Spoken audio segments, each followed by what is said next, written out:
I'm going to be making the big box at the bottom of the Chinese thread book.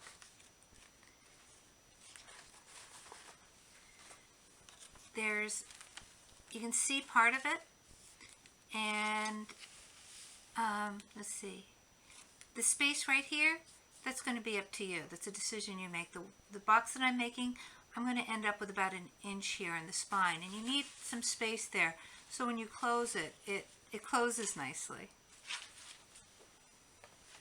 I'm going to start off with this size piece of paper. The reason I chose this size is because I'd already made my hidden box layer, and this is made up, this piece here is made up, I measured this 4 boxes across.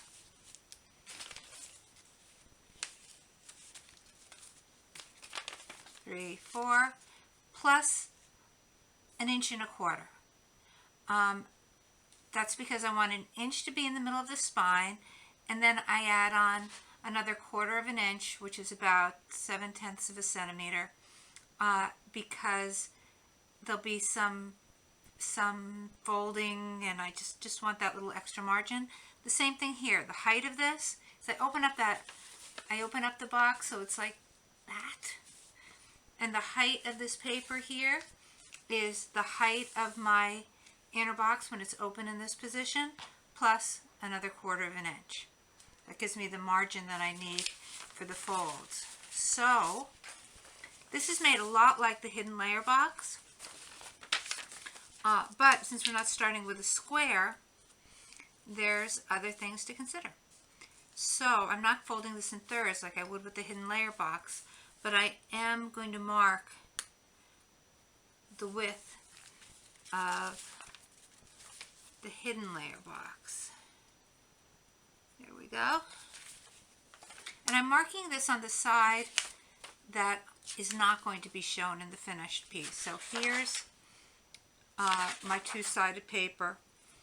And what I'm going to do is I'm going to turn this over, because now it's actually easier for me to make my folds where it needs to be. I see my little mark there. I can fold on it, and this is a cute trick. This is a great trick. If I hold my paper in the right spot, so these 2 lines are right on top of each other, and I hold it down and press, it'll make a nice even fold. Same thing over here. I've got my little mark, and I pinch on that mark, make sure this is lined up perfectly. Hold it. I hold it right here, and then I slide down, and that should line up. Oh, that looks good. Okay, so this is exactly like the hidden layer box. Steps is I fold this piece in half, and this piece in half. Now my paper's pretty thin. If you work with thick paper, it's not going to go as nicely for you. And I'm probably going to write a post about what to do if you're working with thick paper. Again, like the hidden layer box. This.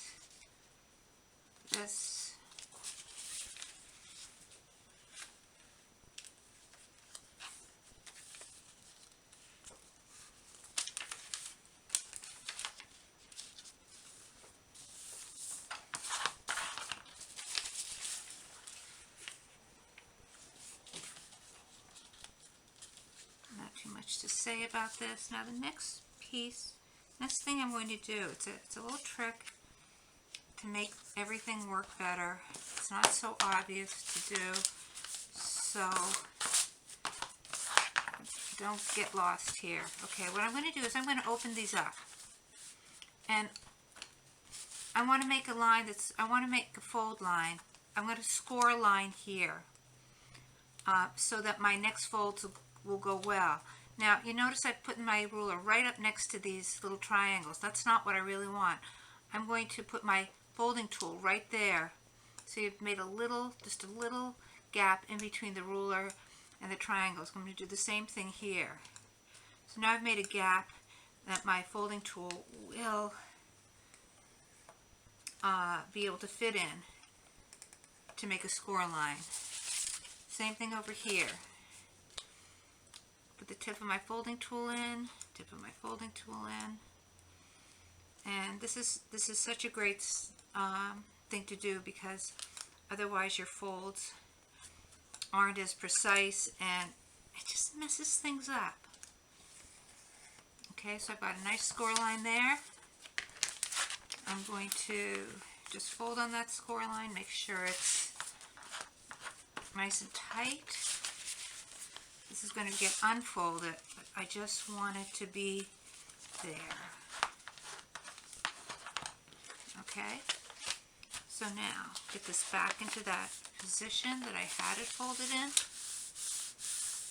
and now I'm going to use that fold line to make sure that my corners are nicely creased and the bottom here is nicely creased. There it goes.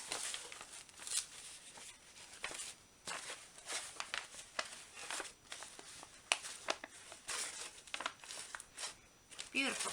Okay, now I need to collapse it. And it's going to collapse like so. These, make sure that's nice and tight still.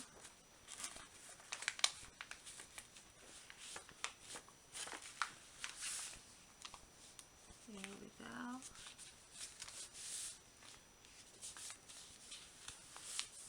And this is just about finished, but there's one more very cool step that you need to stay and see, so don't go away. First of all, this is going to be glued onto there. You can see it fits just right. And this one will be over here, well, like that, and that'll give me that space in between. But this is a problem.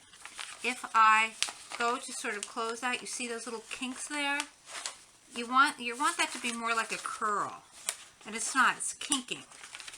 What you want to do is take your folding tool and you're going to run it along that, and it's going to like curl it along that edge. You do this a bunch of times. I'm going to do it on the other side as well.